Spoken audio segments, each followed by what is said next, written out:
Olá, sejam muito bem-vindos a mais um vídeo aqui no nosso Odisseias. Eu sou Alcina Rodrigues e sejam bem-vindos a mais um vídeo. Antes de mais, quero pedir desculpas porque a semana passada não tivemos vídeo, por motivos de doença da minha mãe, tipo tratar aí de umas coisas e o tempo foi curto. Mas já consegui organizar-me e, portanto, vamos para o vídeo. E esta semana continuamos com a coleção Os Rostos do Mal e, como já viram na foto, César Borgia, o príncipe impiedoso. César Borgia é aquele que o Maquiavel fez o livro do O Príncipe Perfeito. O César foi a inspiração dele, ainda que, pronto, há controvérsia de ele ser um príncipe perfeito. Então, bora para o vídeo. Mas antes de ir para o vídeo, mais uma vez, não se esqueçam de pôr um gosto, de subscrever o canal, de comentar e de partilhar o canal, que isso ajuda imenso aqui no YouTube, no algoritmo com o YouTube. E então, também, se querem sugerir livros para eu ler e falarmos aqui um bocadinho, estejam à vontade, ok? Muito obrigada. E vamos, bora para o vídeo. Então, o César Borgia nasceu a 13 de setembro, desculpem, de 1475. Foi um príncipe, um cardeal, um nobre italiano da Renascença Europeia. Era filho de Rodrigo Borgia, foi eleito como Papa Alexandre VI em 1492, e entre os seus irmãos tinham o Giovanni Borgia, Lucrécia Borgia, também muito famosa, a Lucrécia, não é? E também Geoffrey Borgia, acho que é assim que se diz o nome. Além de outros 4 mais conhecidos filhos do Rodrigo. E existiram também meios irmãos de mais desconhecidas, e entre eles está o Pedro Luís de Borgia, e o Girolamo Borgia. O César foi também Duque de Valentinois. Eu penso que é assim que se diga, tá? Desculpem lá, mas acho que vocês estão um bocadinho tortos. Ou eu que estou um bocado torta, pronto. Então, pouco tempo após a morte do seu irmão, Giovanni Borgia, abandonar a carreira na igreja, porque assim, no século XVI eram as grandes famílias de Itália que elegiam os papas e os cardeais, portanto era tudo na base do interesse. Hoje em dia há aquelas eleições do papa, mas naquela altura não era assim que funcionava. Então o irmão dele, do César, abandona a carreira na igreja, portanto dava para fazer carreira na igreja, como vocês veem, na qual era cardeal, para assumir as responsabilidades militares da família, e é elevado a capitão-geral da igreja pelo seu pai.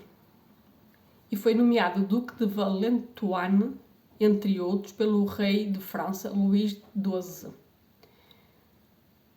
César casou-se com uma nobre francesa, Charlotte d'Albert, acho que é assim também, e com ela teve uma filha, Luísa Borgia. Conviveu com figuras muito importantes como Leonardo da Vinci, que trabalhou para ele como engenheiro militar e projetou os mapas das suas campanhas, e, como eu já disse, também com Nicolau Maquiavel, que o admirava muito, chegando a usar César como modelo inspirador para o seu livro O Príncipe. César foi descrito sempre como uma pessoa calculista e violento, e tentou, com o apoio do pai, claro que era Papa, não é?, constituir um principado na Romanha em 1501. Temos que ver que a Itália naquela altura não estava unificada. A Itália estava dividida por pequenos principados. E a família mais importante daquele principado é que mandava ali e ajudava a escolher o Papa que mais lhes convinha, não é? Então, o César nasceu em Roma, como eu já disse. Ainda que a data, alguns historiadores não chegaram a um consenso, mas pensa-se que é 13 de setembro de 1475, mas claro, não temos certezas absolutas. César foi educado desde os seus primeiros anos para se tornar um homem da igreja, para fazer carreira na igreja. Mas entretanto o seu caráter nada tinha de religioso. Assim como o seu pai, Rodrigo Borgia, César mantinha relações imensas, carnais, com mulheres, e ele não tinha problema delas serem casadas, virgens, divorciadas não existia na altura. E ele, se queria aquela mulher, ele fazia para ter aquela mulher. E isto está-me a enervar de não estar direito. Pronto. Por isso ele nunca teve desses problemas. Não tinha escrúpulos, digamos assim. Isto foi muito amplamente conhecido desde a sua adolescência. E por isso ele logo percebeu que não tinha vocação ou desejo para o celibato e o sacerdócio. Foi mais ou menos por esta altura que a Igreja instituiu o celibato entre os padres, entre o clero, assim dizer. Então, como ele via que a status do celibatário não era para a pessoa dele, ele estudou Direito e durante esse período foi nomeado Bispo de Pamplona com 15 anos de idade, para vocês verem. Também naquela altura 15 anos já era uma pessoa adulta, não é? E Arcebispo de Valência.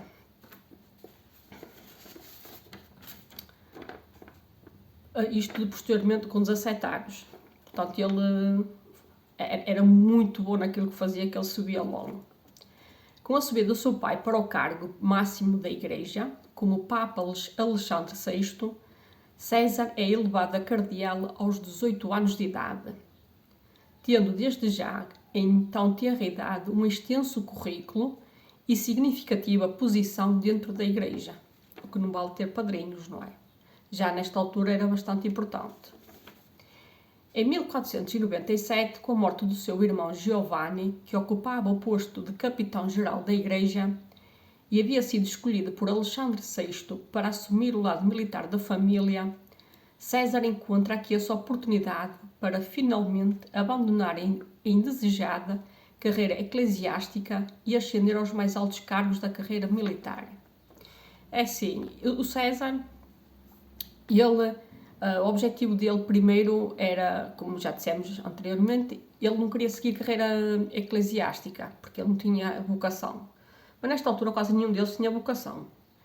O que sucede? Ele tinha outras ambições militares, mas como o irmão era o mais velho, não é? E havia esta coisa nos séculos XVI, XVII, e o irmão tinha precedência sobre ele. Então o irmão seria a carreira militar, mas por infortúnio da vida, ou talvez não, o irmão morre. E César, assim, abandona o posto de cardeal para assumir a carreira militar, que era o que ele realmente desejava. Embora a sua intenção fosse a carreira militar, César teve um período conturbado desde a morte do seu irmão até assumir o seu posto militar. Isto porque já se encontrava numa posição de bom rendimento e prestígio como cardeal, e portanto precisava de certas garantias para abdicar de tudo o que já havia acumulado e ingressar numa nova área. E depois sempre foi preciso dinheiro para tudo. E vocês vão ver como é que ele vai arranjar, ele e o paizinho dele, para ele ter dinheiro para as campanhas militares dele. Então, em agosto de 1498, ele abdica finalmente da sua posição dentro da Igreja, após conseguir não só o já esperado apoio do seu pai, como também o forte apoio de França, por intermédio do rei Luís XII, que no mesmo dia o nomeou Duque de Valentinois e lhe deu garantias de apoio militar às suas desejadas conquistas em Itália. Claro que o rei Luís XII, ao lhe dar o título e apoio, ele tinha interesses, não é, em assumir ali uma ilhazinha da Itália ou um tacãozinho da Itália, não é? Porque ninguém dá apoio a ninguém se não vai ganhar nada com isso. Já nesta altura era assim que funcionavam as coisas. Para além disso, reforçou ainda mais a sua aliança com a França através do casamento com uma nobre da sua corte, a Charlotte d'Albert.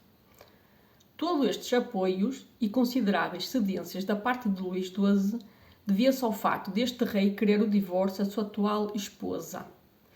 para assim assegurar o casamento com a Ana da Bretanha, cujas núpcias lhe garantiriam uma posição estratégica importante e reforçaria o seu poder dentro do próprio Estado francês. Ou seja, era para o Papa Alexandre VI meter a chamada cunha, não é? E anular-lhe o primeiro casamento. Já nomeado capitão-geral da Igreja, e com a ajuda do seu pai, conquistou vários estados, principalmente na Romanha, na qual foi criado o novo título de Duque da Romanha. Extremamente hábil, logo livrou-se dos seus inimigos, entre eles os Oliverotto, penso que é assim que se diga, de Fermo, convidando-os para o seu palácio de Senegália, onde os aprisionou, e os assassinou-os.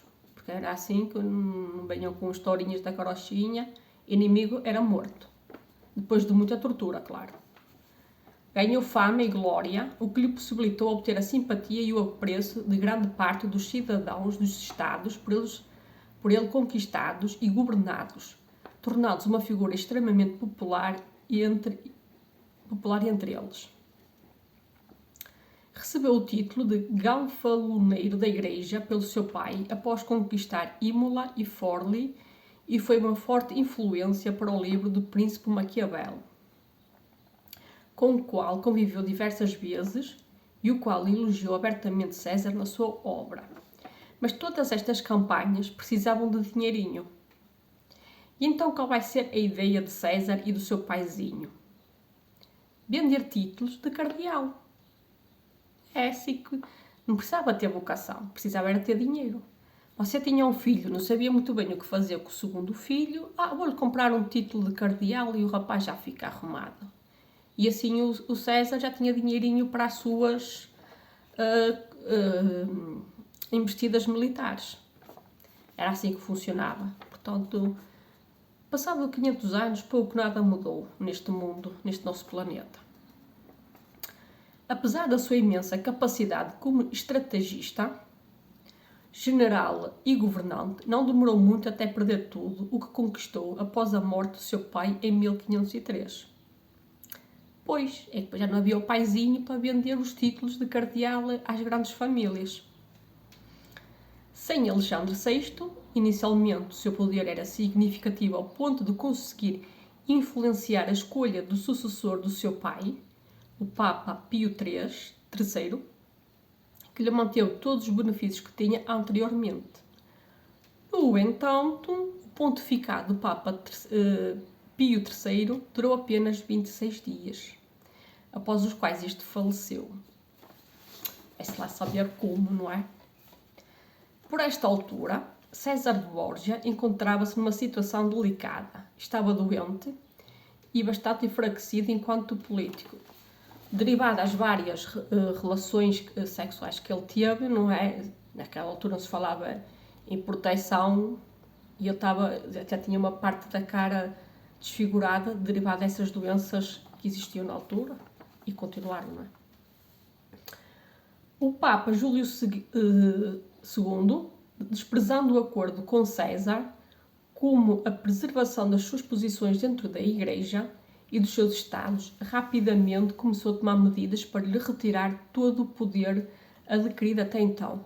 Ou seja, já não havia dinheirinho. Ele já não vendia os títulos de cardeal a quem tinha dinheirinho. Acabou por viver o resto dos seus anos, ora como prisioneiro, sendo encarcerado sucessivamente pelo Papa Júlio II e pelo rei de Castela, ora como fugitivo, exceto nos últimos meses de vida, em que serviu como comandante para o rei João III de Navarra, que era seu cunhado. Infelizmente, este tipo de pessoas nunca têm uma morte, digamos assim, natural, não é? Foi assassinado aos 31 anos, no ano de 1507, em Viana, no Reino de Navarra, e lá está sepultado na igreja de Santa Maria de Viana. Foi uma vida muito intensa de César Borgia. Ele fez tudo o que quis, praticamente, viveu como quis também. Não chegou, foi ao grande sonho dele, que era, às tantas, um grande reino para a pessoa dele, como ele se queria ter, não é? Pronto, se não quiserem ler, há uma série, ou havia, agora não sei se dá para ver, que era Os Borgias, que se não me engano dava no AXN, que retrata a vida de toda da família Borgia, não é? Que apesar de viverem grande parte da vida em Itália, eles eram de origem espanhola. O vídeo fica por aqui, espero que vocês gostem, que partilhem, deem mais sugestões de vídeo se quiserem, estejam à vontade e até o próximo vídeo. Fui!